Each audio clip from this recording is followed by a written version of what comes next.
I was talking fantasy football with my friends the other day. Alan, Josh? Wow. Look who's back. Where the hell have you been? At home, sitting in your asses? Go away now, Josh. Actually, my name is Alan. You're a dorky white kid with a Cub Scout bandana on his head. Bravo. Echo. November. Tango. On. Football.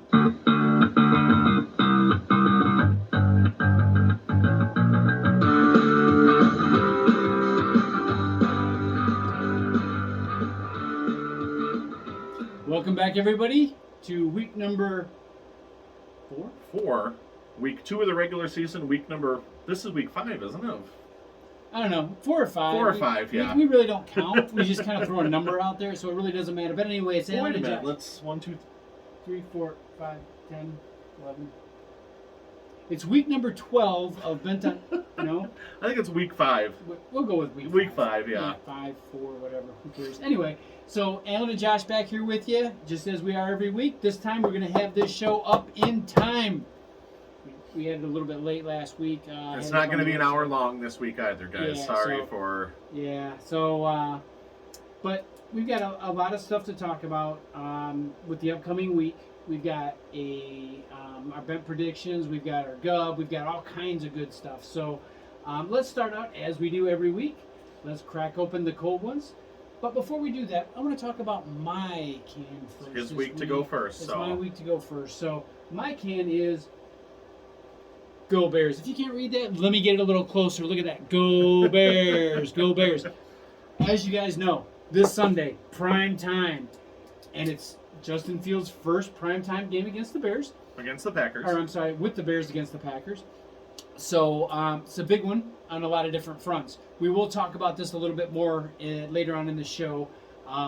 But for right now, just know that I'm rooting for the Bears, and you'll find out why later. We're both rooting for the Bears now. Yeah. We'll see how what kind of chances we give them later on. Yeah, But my beer is Go Suns. And I know this has nothing to do with fantasy football, but this is some huge sports news. Now, last year you guys heard us talk about Robert Sarver, and I was a Suns fan my entire life. Robert Sarver was recently suspended for an entire year, fined $10 million for his racist and misogynistic viewpoints and his words and his messages. So I just want to say kudos to the Suns. I'm back on the bandwagon, or I'm back as a fan, as long as he's not there.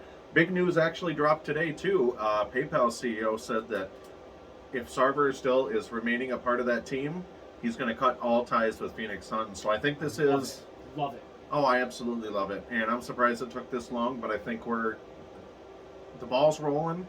It's only going to start going downhill. It'll be a matter of time before he's gone. And as far as I'm concerned, $10 million wasn't enough. Oh, no. I mean, it's a nice fine. I like it, but if it was more, I wouldn't have complained one bit. Absolutely. All right, let's get these beers open. It's time to get this show going. All right, so as usual, Guys, join us. Pop open a cold one. Sit back and enjoy the show. Oh, man, that was delicious. That hits the spot. Oh, yes. Nothing like a bear beer. You've heard us say this before, guys. It's literally almost 100 degrees in this room now. We're sweating, so we're working on Yeah. logistics of that. we're really, really hoping that the winter, or the fall kind of kicks in a little bit more, and you watch at some point we're going to be in here freezing, but that's all right. We'll figure it out as we go. Absolutely. So, let's jump right into what we've got going on this week. We've already talked about the Bears a little bit. We'll get into that more. But we want to jump into what's got us bent. Because we actually kind of shared the view on this week. There's something that you guys know that gets us bent every single year, because it happens every single year, and the NFL doesn't do anything about it. What is it, Josh? The NFL overtime rules. We think they're a bunch of crap. There should not be such thing as a tie in the NFL. No. It's bad for the game. It's bad for fantasy. Plus, it's bad for anybody who's in a survivor pool. Your team may cover, but they didn't win. Yeah. So, or any kind of a betting, actually, yes. if you look at it. I mean, yes. it screws everything up. It throws Vegas for a loop, and it's it's something that we really, really need to emphasize to the NFL. Do something about this. So, Roger Goodell, if you're watching, and I know you are, do something about overtime. Yes. It's terrible. And Alan and I, we've been talking about this in length this week because we're pissed. Yeah, to say the least. And I know Alan, you, I think he agrees with me on this. The college football rules, it's time to get closer and closer to those college football overtime rules. It is. Alternating possessions, even if it's a field goal kicking contest or a 2-point conversion contest, like starting in the third overtime Yeah. college right now. Yeah. You know, they're worried about the player's safety. That's going to be less plays than playing an entire 10 minutes. Yeah, we were brainstorming a little bit before we did the show, and we were talking about, we came up with at least 5 different ways to solve a tie. So, I mean, if us two idiots can figure this out, I'm sure the NFL has somebody in their ranks that can figure this out and implement it, because it's getting to the point where we don't even want to see another tie ever again. If we see another tie, it'll be way too soon. Yeah, and the NFL says it's for player safety. I think that's a load of crap because you're still running full contact plays Yeah. in overtime, Yeah. 1 to 2 drives per team. Yeah. Whereas if you had a field goal, a field goal threshold where you had to kick from a certain distance and keep moving out, that's less wear and tear on these players. If you had a 2-point conversion contest from the 2-yard line, that's a much, much less physical element there. And I'll tell you what, if the players are that tired, somebody's going to score, period. Whether it's because one team is too tired or because they just want to get the hell off the field, whatever it is, somebody's going to score. I personally, what we talked about is I think they should go 1 possession per team. If neither team scores, or if they both score a field goal, something like that, or both score a touchdown, whatever, then just keep playing. No time clock. Just keep playing. First team that scores wins. Sudden death. Period. Yeah, now the current rules are if you kick a field goal and then the other team kicks a field goal next to score, but you're still on a 10-minute game clock. Right. No game clock. Eliminate it. Yep, get rid of it, totally. Overtime, just forget about it. Let's just play until somebody wins. Be done with it. Absolutely. All right, so that's what's got us bent this week, and it's going to have us bent every week that there's a tie in the NFL. The funny thing is, too, the Pittsburgh and Cincinnati game ended first, and that game ended in a tie. And I was talking to Alan, and I said, damn it, Alan, I want this Indy and Houston game to end in a tie, even though it did not, just so it pisses more people off. Yep. If you're going to do it, overdo it. So, yes, absolutely. Just every game should be a tie if there's one. Yeah. That way, maybe at some point they'll do something about it, but who knows? It's the NFL. They do what the hell they wait want. a minute, was it the Indy game that ended in a tie, or was it the Pittsburgh game? I don't know. I don't have my phone. All right, well, one of them ended in a tie, and the other one was still ongoing. It was. I don't know. Okay. Yes, exactly. So. Well, we were so pissed, that's why it's irrelevant to us, because it ended up as a tie. Yes. So yeah, let's get rid of that crap. We're up on our soapbox right now, but we're gonna be on our soapbox every time there's a tie in the NFL. Absolutely. That's it. All right, let's jump into what's up next. Is our Stardom and Situm. We do this every year, and with rousing success, we do our Stardom and Situm. So Josh, me and you, let's talk about this. Okay, Let's keep in mind, guys, we're not telling you these are going to be the top players. Okay, these are guys. We're going out on a limb here. Now, if you have a better option, of course, we're not going to tell you to start your first quarterback over a Justin Herbert or a Josh Allen. Right. But if you're on the fence about somebody, we're going to give you reasons why we think you should start them or sit them. We're not going to give you the top guys. We're not going to tell you to start this person or start this person, because it's a no-brainer. Yeah. But we're going to do it a little differently starting this year.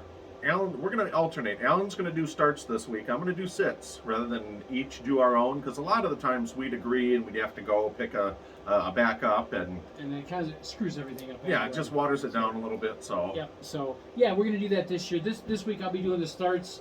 Josh will be doing the sits. Next week Josh will be doing the starts. I'll do the sits. We'll rotate back and forth. That way you can get all the starts from me, all the right answers from me, and then whatever Josh has. I'm not sure what that is, but anyway. Well, you're gonna love my sits, by the way. All right, let's start out with the starts. Now this is kind of a no-brainer start at least in my opinion. Okay. I've got Russell Wilson to start this week. we were talking about this, and there's a lot of matchups this week that are mismatches, right? We've got a lot of games that are going to either end up in a blowout or an obvious winner before the game even starts. There's a lot of crap games this week. I mean, in fact, there's 4 to 5 double-digit favorite teams. Yep. And it's been a while since we've seen that. Yeah. So Russell Wilson's my man this week. The reason is Russell Wilson did not have a great first game, but he's still Russell Wilson. He's MVP material every single year. He's in a good situation. He had a nice connection with Jerry Jeudy. Had a real solid game as far as being able to hit his receivers, being on target, being on the same page with them. Okay. So Russell Wilson's my guy this week. If you've got him, definitely start him. And I know that most of you out there will go, yeah, I got Russell Wilson, so I'm starting. I'm in a situation where I've got two starting quarterbacks that are pretty good. I've got Stafford and I've got Joe Burrow. So if Russell Wilson was one of my quarterbacks and I was on the fence about it, I would tell you to start Russell Wilson. Okay. That's my start for quarterbacks. Okay. I got to sit for quarterback here, and it's Mac Jones. Everybody, including us, were high on Mac after what he did last year. I mean, he was historically accurate. That Pittsburgh D is a little better than people give him credit for. Not against the run, by the way, but which they're atrocious at. But against that pass, you saw what they did to Burrow. They really had him flustered. 4 interceptions, 5 total turnovers. I like Mac Jones season wide. I just don't see it, especially after his poor showing against Miami. Mm-hmm. And we thought New England was going to run away with that game, and they didn't. So Mac Jones this week. The good news is mostly everybody here, you better have a better option than Mac Jones. So it may not come down to that. But if you have the option of Mac Jones, send him. Pick up somebody else, anybody else. Yeah. If you do have Mac Jones as your only option, you must have missed your draft and the auto picked or something. I don't know what happened there. Mm-hmm. You took the Josh Worley approach to drafting running backs and receivers. So yeah.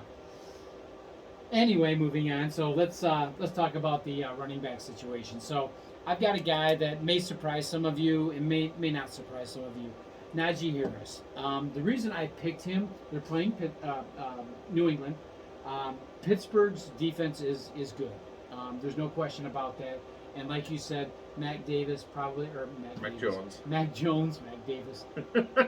Anyway, Mac Jones is a good sit. The reason I got Harris in there is because I think the same thing, Josh. I think that Pittsburgh's defense is going to dominate that game overall, which means they're going to be ahead, which means they're going to be running the ball. So I've got Najee as my starter this week. Okay. And I like that. I got Josh Jacobs as my sit. Now, we saw what Patrick Mahomes and I know he's got Josh Jacobs. Yes, that Arizona defensive line is much, much better than they showed last week against Kansas City. Now, their secondary, there's some cause for concern there, but that defensive line, I don't think Josh Jacobs, the volume is going to be there all year long. Absolutely. I sense a really big comeback game here after their poor showing. I think they're going to be up early. The opportunities for Josh Jacobs in this game aren't going to be as much as people give him credit for. I don't think Carr's going to have time to dump those little passes down out of the backfield. I think he's going to be under pressure most of the day.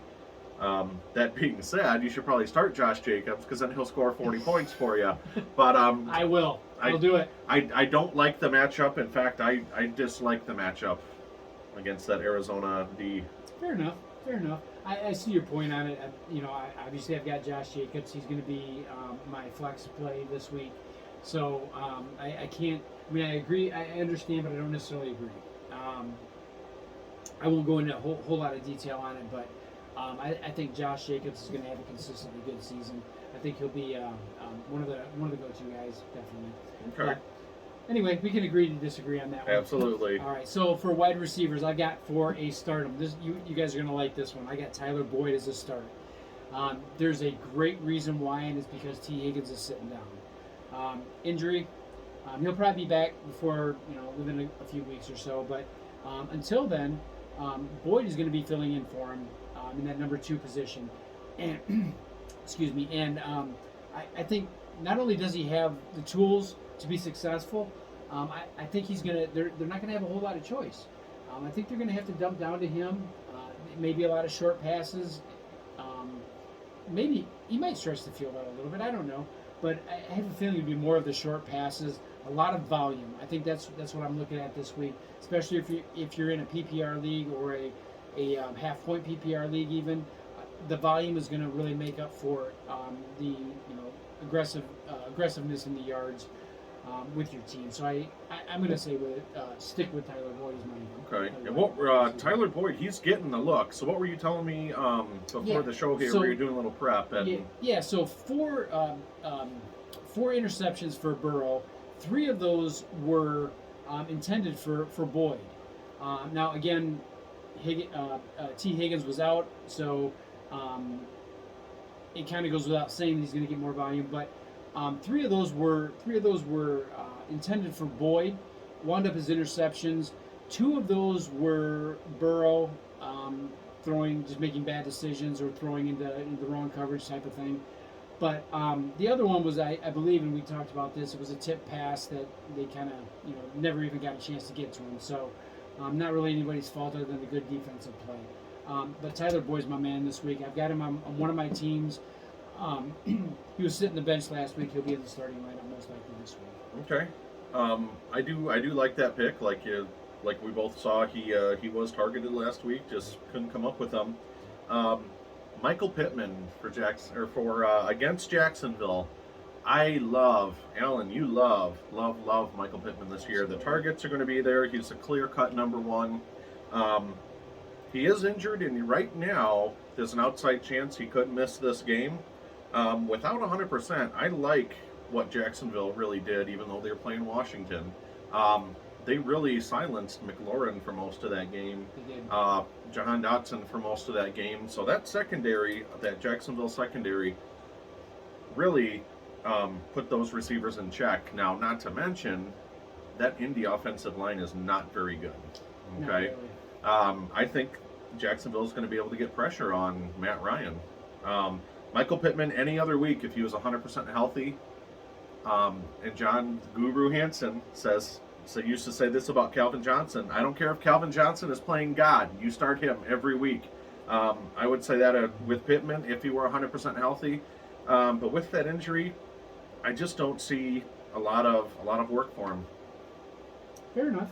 Now I will say this: God plays great defense. Oh, he does. Yes. So you know. Well, didn't Ditka beat God like 52-3 or something? Ditka 52, God 3 or something. Yeah. Something like that. I'm not sure, but yeah. It was close. Yes. Anyway, moving on to tight ends, I got Gerald Everett this week. You picked him up, didn't you? Was that you? No, God! I don't have him. Any of my somebody teams. in our league picked him up off waivers this week. I was looking at him last week and I didn't pull the trigger, and somebody picked him up. I'm loving the matchup this week. Yeah. And it's all about matchup with this pick. I don't see Everett as being a huge asset this season, but I think again, good matchup. Good situation, and I think that the volume will be there for him this week.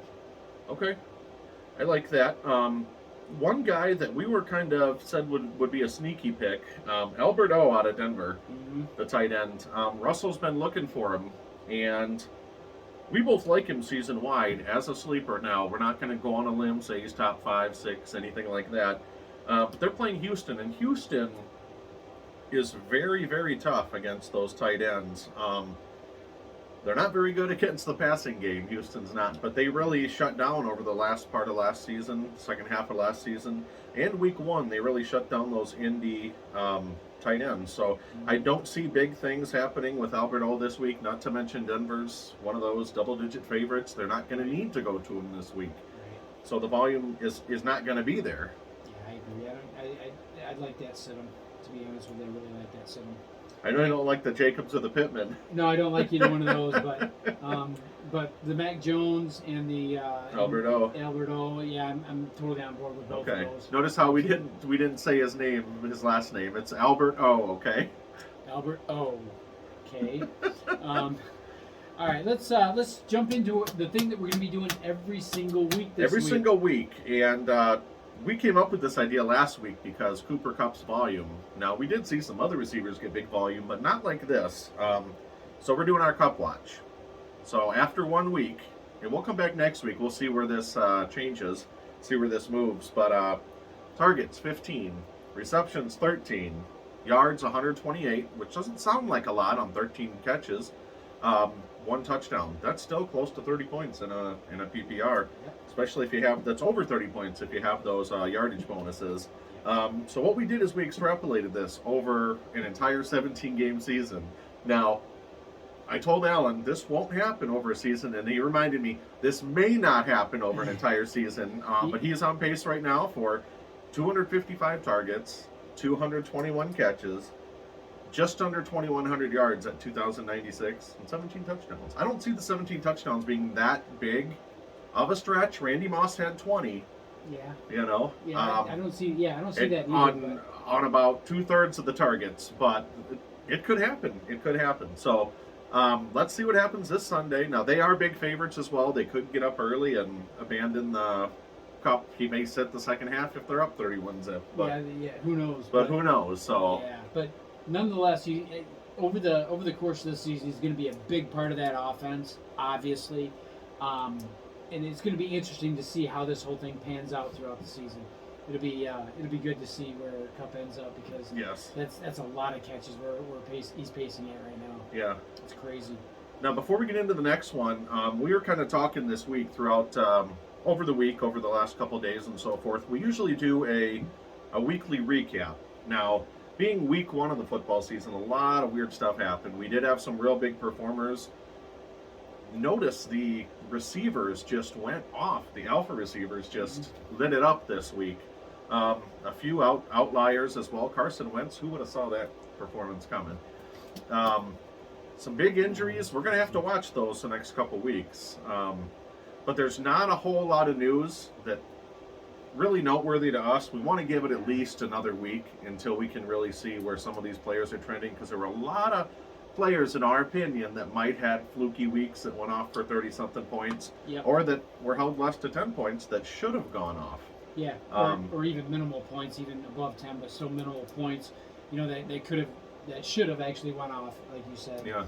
And we're not even going to get into that Christian Watson drop because that cost me the week 1 win. Yeah, and you know what? I do want to touch on something else. This is what I had in mind for Gubb before we went on, but you know, we obviously went with what we went with. But the thing that really irritated me over this last weekend, was kickers.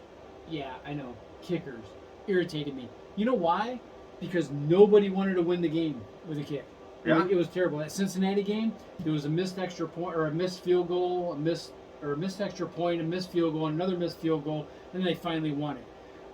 In one of the games, and it was Indy Houston, I believe. What you talking about the towel? And that was what game was that in? Where go ahead. So you guys, we don't know what game it was, so I don't remember. I watched a bunch of games this last weekend, so we have multiple TVs going most of the time. Multiple TVs, multiple screens, all this stuff. So we're trying to watch everything at once. But one of the games, the kicker came out to kick a field goal.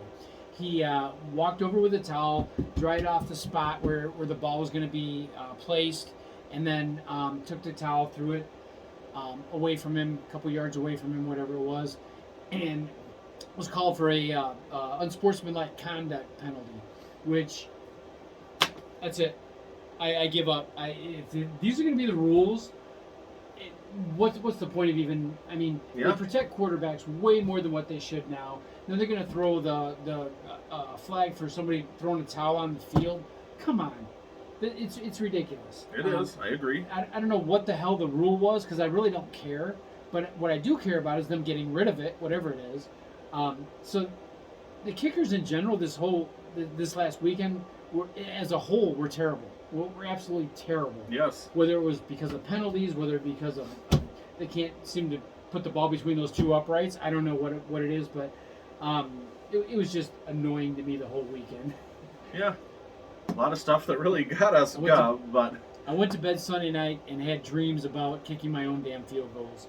If So- it weren't for the OT games, ties, we would have had a whole different conversations on Gov, but Yeah. we didn't. So Well, it is what it is. All right, you want to get into the big one? yeah, the big one now. Like we were saying, we usually like to get into certain games this week. We usually pick about 4 or 5, but you know what? There isn't 4 or 5 really interesting games. The only one that we could really come up with is Bears Packers for a few reasons. That's a Sunday night primetime game. You know, we're here in the Midwest. This is always huge. This is our Ohio State, Michigan. This is our Yankees, Red Sox. Bears, Packers. To us, it's the biggest rivalry in sports. Yep. But for a few key reasons, we really want to look at that game. Do you want to start with the first one? So, you want to just jump into this one? We're going to Bears, Packers. Yeah, you want to jump into it? Okay, Yeah, let's go. yeah. So, Bears Packers. What can I say? Aaron Rodgers owns the Bears. Yeah. Allegedly. Okay. So, Aaron Rodgers, I think he's going to be in for a big surprise this game. Now, that being said, my bet prediction is coming up. Should I talk about that? Let's do that after we go this. We'll do Alright. both of our bet predictions, that's and then we'll fair. do a recap of last week's bet All right, predictions. so, I think the Packers are going to take this game too lightly. They're pros. I get it. They prepare for games just like this game, just like they do any other game. I get it, but I think in the back of Aaron Rodgers' mind, he's not too worried about it. I think he's got it under control, quote unquote. Last season, first week of the season, had a terrible season or a terrible game. Came back. Obviously, we know what he did throughout the rest of the season. This and year, in the offseason, And in the the- ayahuasca. yeah, and immunization and all that other crap. But he doesn't own the Bears. Period. I think what's going to happen this week is the Bears are going to catch him off guard. I don't think the Packers team in general is going to take it as seriously as they should till it's too late. If that happens, and I could be wrong on that, I'm probably not, but I could be wrong on that. If that happens, Rodgers will go into his panic mode. I don't know if you have seen Rodgers under pressure. He's cool, calm, collected. After the comments he made last year, after everything that's happened, if they get behind and it gets late, he will go into a panic mode. He may not show it, but he will go into a panic mode, and it could have a negative effect on him. And I think the Bears are going to surprise the Packers this week. Okay. I, on the other hand, think Aaron Rodgers is There's no other hand. is going to have a big game. Bears, Packers. Now, Packers are 10-point favorites. Now, we both agree that they're going to cover that. And we'll get into another part of that here in our bet predictions.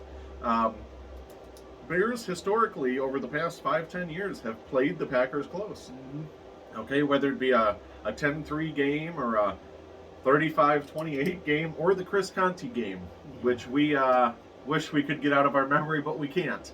But they usually play each other very competitive. This game is at Soldier Field as well on a Sunday night. It is. And Alan mentioned it earlier. This is Justin Fields' first game prime time against the Packers as a starting quarterback. So we're really, really interested to see what happens, how we can handle that pressure, because there is going to be pressure. There is. Um, They're going to come for him. Yeah. There's no question about it. That defense is going to come for him.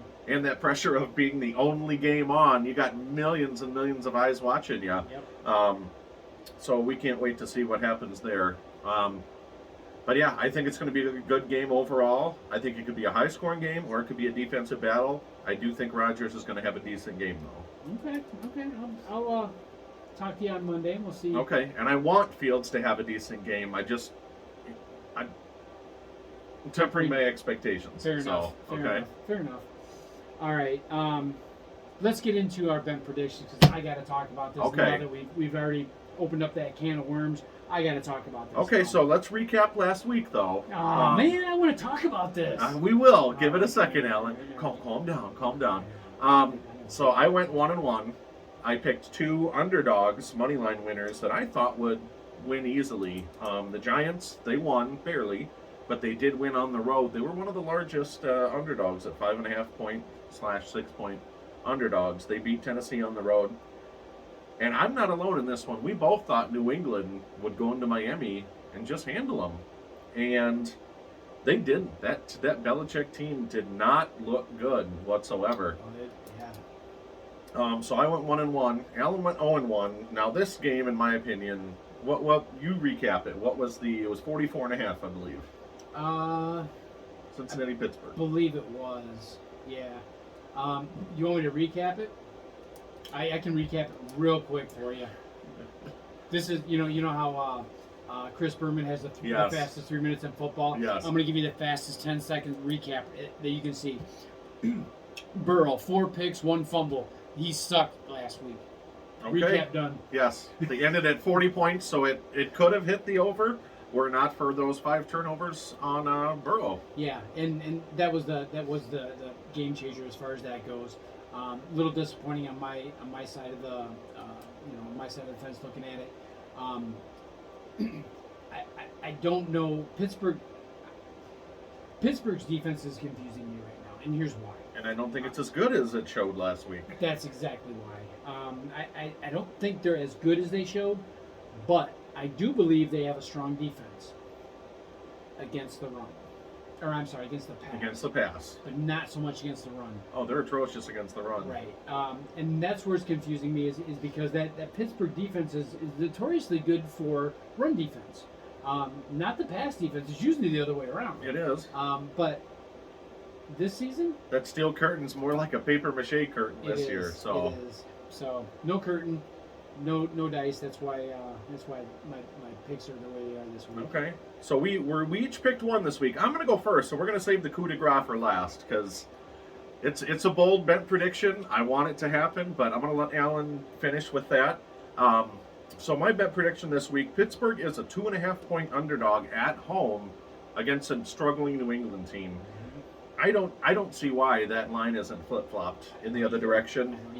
I think Pittsburgh is going to easily handle New England based on what we saw their offense do last week against Miami, whose defense is good, but they're not great. Okay, a Pittsburgh team, they're riding high after this win.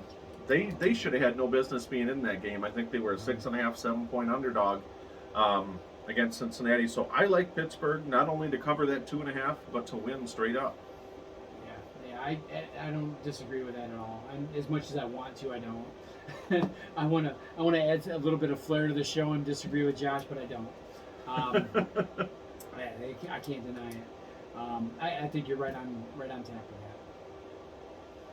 Speaking of on tap, man, these beers have been really tasty. So, all right, we're gonna save the best for last. So, Alan, what is your bet prediction? I want to hear this. All right, my bet prediction.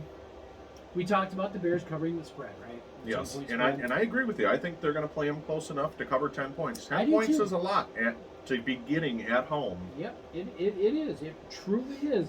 I think they're not only going to play them close, I think they're going to beat them. That's my bet prediction. Bears over Packers. I'm calling it right now.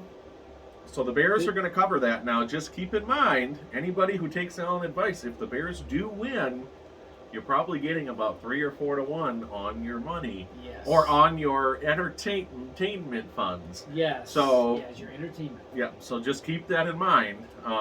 It could happen.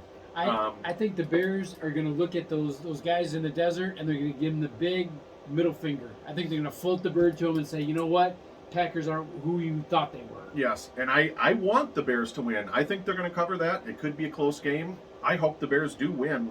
I just think that's a little Too lofty? little too lofty with Fields. If Fields has a great game, Bears could win easily. I'm still sticking with this. I think that Fields is maturing, albeit maybe not at quite the pace that I anticipated from last season. But he's a smart kid. He's a very, very smart kid. He'll figure it out. He Yes. will beat the Packers. I hope I'm so. calling it. And I know he hasn't been in the NFL yet, but he played in the college football playoff. The viewership for that in prime time was probably 3 to 4 times what as many people are going to be watching on this. Wow. But that was not in the NFL. So Wow. so he's had prime time pressure experience. Wow. College No, he didn't football. do We're very talking well. college He football, didn't dude? do very well in We're that talking pressure. college football. Yes, we're talking Okay. college football. But Alan, I will give you props for that pick because I really want to see it happen. I'm a little less positive. optimistic as you are, Yeah. but that would be great if it happens. Yeah, so. no, I get it. And I can. Everybody that's watching is throwing their beer at the screen right now. I get it. Being a Bears fan, I'm a little bit of that is playing into it, but honestly, I think the Bears offense has matured enough to beat Green Bay. And again, I don't think it's necessarily because their offense is that good. I think it's because of the mindset of the Packers. I think the Packers think they got this, another bye week, if you will, at least an easier. And not week. to mention, if Aaron Rodgers does go into panic mode, he's had in the past when he's had the weapons to bail him out, and he doesn't this year. Exactly. That's the other thing too. When like you said, the panic mode kicks in, who's he going to throw to? Because Javonte Adams is a long ways away. So did Devontae Adams and Javonte Williams have a baby? Is that their son? That is no. Okay. But anyway, Adams is a long ways away. All right, let's go that route. Yes. Adams. Anyway, Adams is a long ways away, so he's not going to pass it that far, and he's wearing a different jersey. So, where's your number one weapon? Valdez Scantling? No, he's in KC. It's it's Lazard. Well, it was going to be Christian Watson last week until he dropped to 75. I was actually thinking of what's his name? The other one was Sammy Watkins. No, I can't remember his name. Anyway, Lazard, Romeo Dubs. Romeo Dubs. There you go. Okay. That's who I was thinking of. It's not going to be Dubs. I don't believe it. The Bears defense is pretty good. I think it's going to be Lazard. He's back for week 2. He is. Not to mention He's got a Sammy cool Watkins. He does have a cool name. Yeah, he does. Yeah. Anyway, go on. Sammy Watkins. Sammy Watkins thrives in the early first 1, 2, 3 games of the season and then disappears. So he could have a big game That is true. against the Bears. I give you that. That is true. That is Yes. true. There has been Sammy Watkins sightings in the first three weeks of the season. I think he had the last 3 years with Kansas City. He had big week 1s and then kind of disappeared after that now. Yeah, 1 or 2 weeks. Yeah. It was So gone. we'll see what happens. But go Bears. I hope they cover. And All right, give us your bet prediction. I did. Pittsburgh, That's right, Pittsburgh to win. My bad. Yeah. My bad. So I'll give another bet prediction, though. I'll bet you Alan will forget that I went first over 2.5 times this year. are you freaking kidding me? I already forgot. Yeah, and asked me to go again after I already did. So the over-under is set at 2.5. I'm going to take the over. I would take the way the hell over. not the over, the way the hell over. I agree with you. See, it's what it is, Josh, and let's have a heart-to-heart here for just a minute. What it is, it has nothing to do with what you say, even though I don't listen to what you say. It has nothing to do with that. It's not that at all. It's actually these damn beers. I don't know what happened, but somehow, what does that say? Like, oh, anyway, I get distracted easily. Anyways, it appears to me that when I wasn't looking, and you guys review the video, go back and rewind the video, but I think when I wasn't looking, Josh slipped some alcohol into my beer. Did you, Josh? Yes, I did, Alan. See, I knew it. All right. Well, anyway, we do have one more thing we want to talk about here. And Josh, you don't know about this, but you should. Great. We want to like, subscribe, and share our videos, okay? Yes. Even in my drunken stupor, you really, really need to do that.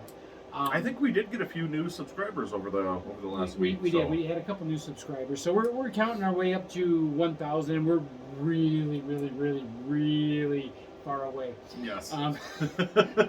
But so we need your help. If you know people that play fantasy football, have never seen the show, introduce us. Show them our video. If they don't like it, that's fine, but they still need to subscribe. I saw something today on YouTube, and this would be a cool idea as well. Now, this wasn't a sports channel. This was a horror movie recap channel, and the guy had just hit 1 million subscribers. And to celebrate his 1 million subscribership, he said, you know what, I'm going to do a show with 100 subscriber channel. So it was kind of cool. They did, and it showed the difference between the resources that they had. But they did a collaboration. So for you fantasy podcasts out there or YouTube shows, we're in. Give me a 5 on that. We're in. We'll do it. If you got 10,000 subscribers, we want to join with you. We'll collab. We got a little less than 10,000, probably like 9,970 or something like that. Less, so yeah. yeah. So, but yeah, we definitely would be open to any of that kind of stuff too. And we you know, in all seriousness, guys, we do want you to like, subscribe, and share. Share the videos with others. You know, let them decide whether they want to like and subscribe. But we'll keep plugging away at this, and we'll keep doing this. And that 1,000 is not very far away at all. No. Okay. Anyway, I The don't Bears know. will have multiple championships by then. So Yeah. I'm good with that. Give me something to do while I'm waiting. yes, All right. You got anything else for these guys? I don't have anything else. How about you Well, I have one last thing. Get bent. on fantasy football?